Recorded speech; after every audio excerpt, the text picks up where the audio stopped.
E aí, o que é uma crise mentirosa? É quando você quer forçar um ciclo que não existe. Então, existe crise o tempo inteiro? Sim, desde o Éden. Desde o Éden estamos em crise, não vai acabar.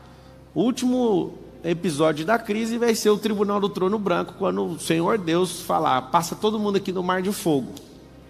Lá vai ser a pior crise, depois daquilo não vai ter mais crise.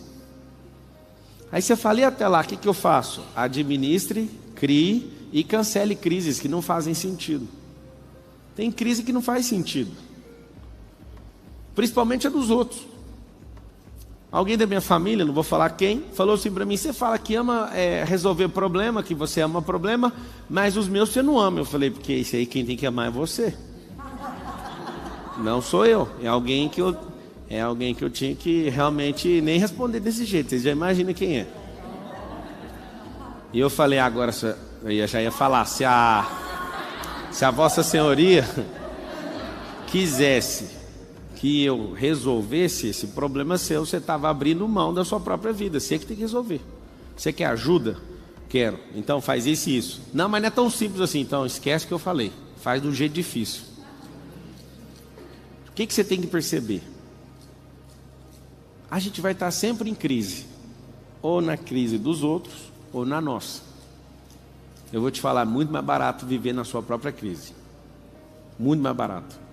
Porque você sabe até onde ela vai, você sabe o que você está fazendo, e quando você instaura a crise não tem cobrança, mas tem pressão.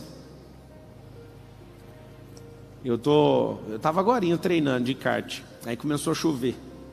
Aí eu vi todos os pilotos parando de correr. Aí eu falei, é tudo que eu mais quero. Eu quero alugar um caminhão-pipa para ficar molhando a pista, para eu ficar bom na chuva. Aí eu acabei de sair agora. Estava treinando agora. E aí o Nésio, que é bom pra caramba também, na chuva não consegue nem me ver. Eu vou embora. E aí eu paro, falo, vem, encosta aqui para você aprender. Não é do jeito que todo mundo faz, tem que fazer outro traçado. Aí eu descobri que tem 3 pistas dentro de uma pista por causa da chuva. A crise fez, eu vou falar, o cara está bem aqui no camarim, mas não estou nem aí para ele. O Marcos Vilela parar de correr, aí dizendo ele que correu depois que eu fui embora. Faz todo mundo parar porque vira um sabão a pista. Virou uma crise. Só que eu vou te falar, a crise não é a pista molhada, a crise é a sua cabeça ficar com medo de rodar na pista molhada. A crise é sobre você, é igual a matemática. A matemática não é o problema na real é você ter assistido muita malhação e não ter desenvolvido o raciocínio lógico. E aí você culpa a professora, você culpa o MEC, você pode culpar eles também. Só que, na verdade, o maior de todos os culpados é você, que você não quis desenvolver. Pablo, mas eu não tenho culpa. Talvez alguém te bloqueou também de aprendizado. Só que a culpa é sua, porque você tem que resolver. Ninguém vai resolver por você.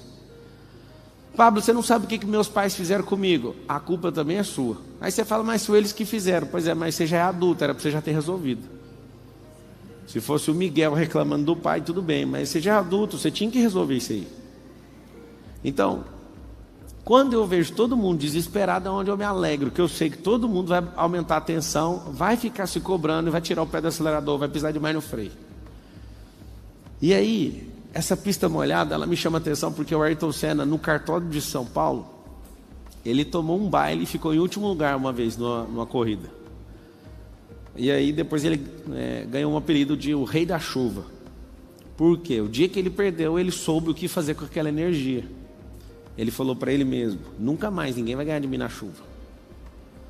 Lá em Interlagos, no dia da Mercedes-Benz, que a gente corre, na C300, eu vejo a tensão de todo mundo, vai chover, dá para ver assim, um medo na cara dos pilotos.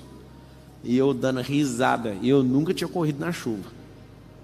Eu fui correr na chuva, estava correndo praticamente o mesmo tempo da pista seca, eu não estava entendendo nada, do tanto que a minha cabeça estava viajando. Porque eu não vi crise naquilo. A tensão, a cobrança faz você olhar para as coisas e tirar o pé e ficar morrendo de medo. Ah, pandemia, na moral, vocês vão falar isso até que dia? Vocês parecem que esqueceram que teve influenza esses dias? Vocês parecem que esqueceram que tem um cavaleiro amarelo, que é o de doença lá em Apocalipse, que quando ele for solto, essas pandemias nem saem. Vocês vão ficar falando disso até que dia, para justificar a má gestão de vocês com as empresas? Vocês vão ficar falando disso até que dia, para falar que você largou da sua esposa ou do seu marido por causa da pandemia? Na verdade, você não gostava dessa pessoa, aí teve que ficar muito tempo com ela e comprovou isso. Antes você estava fingindo. Quando alguém fala, eu quebrei na pandemia, eu falei, essa é a história que você conta para seu pai e para sua mãe. Para mim, não. Porque pandemia é pista molhada. Era só mudar o traçado, caralho. Isso é coisa da sua cabeça. E sua mãe que é mais bobo que você, porque deve ser isso, né? Que ela te instruiu. E você deve ser um bobo e ela deve ser um pouco mais bobo que você. Você melhorou um pouco. Mas ninguém acredita nessa história sua. Eu sei que alguns de vocês estão aqui com raiva agora. Mas a minha empresa quebrou por causa da pandemia. Não, é porque molhou a pista e você parou de correr.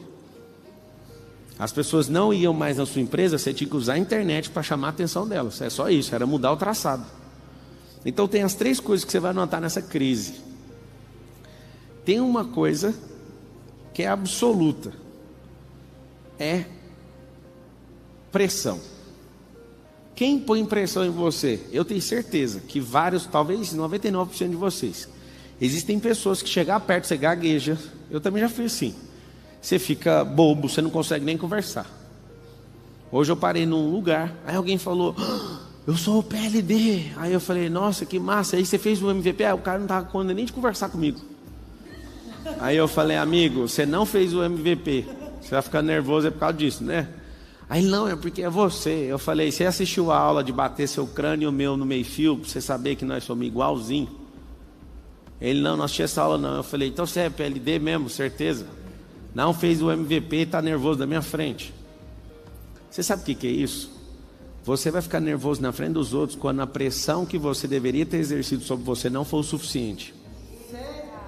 Na hora que você parar na frente de alguém muito importante na sua cabeça, te chamar tanta atenção que você vai tremer. Eu sei que alguns de vocês são assim, eu já fui. Aí eu comecei a perceber, eu preciso pôr pressão em mim. E quando eu comecei a pôr pressão em mim, Pablo, como é que são essas pressões? Decisões que você vai tomando. Decisões de renúncia, decisões de over-delivery, que é entregar mais do que precisa. São decisões que vai elevando a pressão. Se o seu personal trainer falar, faz 15, e ele olhar para a cara dele vai dizer para você se você tem que fazer over-delivery ou não. Aí ele fala, vai, só mais um, tipo com dó. Aí você entrega 2 ou 3 a mais e fala para o seu corpo, toda vez que eu sentir que eu estou sendo desprezado por alguém que está me instruindo, você vai pagar caro. O que eu quero que você entenda é o seguinte, a pressão não pode vir de fora, tem que vir de dentro. A pressão só vai vir de fora quando o lado de dentro for fraco. Então você tem que acordar todo dia, acorda a hora que você quiser. Um monte de gente fala, a hora do sucesso é às 4 da manhã, às 4h59 da manhã. Eu confesso para vocês uma coisa, não muda nada na sua vida. Porque se for para você ficar com a mesma energia acordando cedo, você só vai ficar com sono durante o dia e acabou. Agora, se você for entender de frequência, acordar cedo é pôr pressão. Como que põe pressão acordando cedo? Você acorda cedo, você tem que dormir mais cedo, já começou a pressão. Não dá para você acordar mais cedo dormindo tarde. Então você acorda mais cedo, você puxa pressão. Aí acordou mais cedo, vai fazer o quê? Nada, aí a pressão diminui. Aí eu falo para você, vai tomar banho na água fria. Aí a pessoa fala, Deus me livre. Isso é pressão, não é eu que estou colocando. Eu falo para você, vai você fazer. Alguém perguntou para mim, quando que a gente para de tomar banho na água fria? Quando você bater R$1 bilhão, você para. Nem riu, porque você não acredita que você vai bater. E você nem quer tomar, e tá bom, vamos ficar do jeito que tá ótimo. Coloque pressão de tal forma que aquilo vai virar engraçado na sua vida. Só que é você que tem que colocar. Quando você não gosta de trabalhar numa coisa e alguém força você a fazer aquilo, alguém está pondo pressão em você. Por que você não põe pressão e põe para fuder logo esse negócio?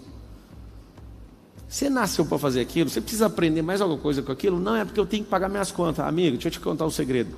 É melhor você se pressionar e ficar uns 3 meses com as contas tudo atrasado do que ficar 30 anos fazendo uma coisa que você não foi chamado. Ficou 30 anos o cidadão pagando as contas dele tudo em dia. Só que ele fez aquilo que não era para fazer. É como se você tivesse que sair daqui para Goiânia de carro, e era isso que você tinha que fazer. Só que aí você resolveu ir lá para o Egito. Aí você fala, mas eu rodei muito mais que você. Pois é, você rodou na sua vida, porque não era para você ir para lá, era só para você pegar essa estrada aqui de 926 quilômetros. Só que parece que você quer fazer o mais difícil. Então essa pressão ela é simples, é você que abre isso. Quando o motor não tem pressão, o carro não corre. Essa semana eu coloquei um combustível no carro, naquele vermelho, E aí, na rodovia, estava eu e o Marcos, eu fui, aí ele cortou e ficou andando só até 120 km por hora, eu não entendi nada. Aí acusou, tá com problema. Alguém até me falou, nossa, ele parou, ele cortou em 120 km por hora? Cortou, pois é o limite de velocidade. Eu falei, então tá tudo certo. Só que você sabe que tem um potencial lá de fazer 3 vezes mais velocidade que aquilo, então é agonizante quando você tem uma potência gigantesca e ela é cortada. A pressão vem de dentro. Então, quando a turbina não gera pressão, o carro não dá tração. Não dá força. Pablo, eu não tenho força, eu sou procrastinador. Quem aqui humildemente reconhece assim, ó, eu sou um procrastinador profissional? Levanta a mão. Então, eu estava.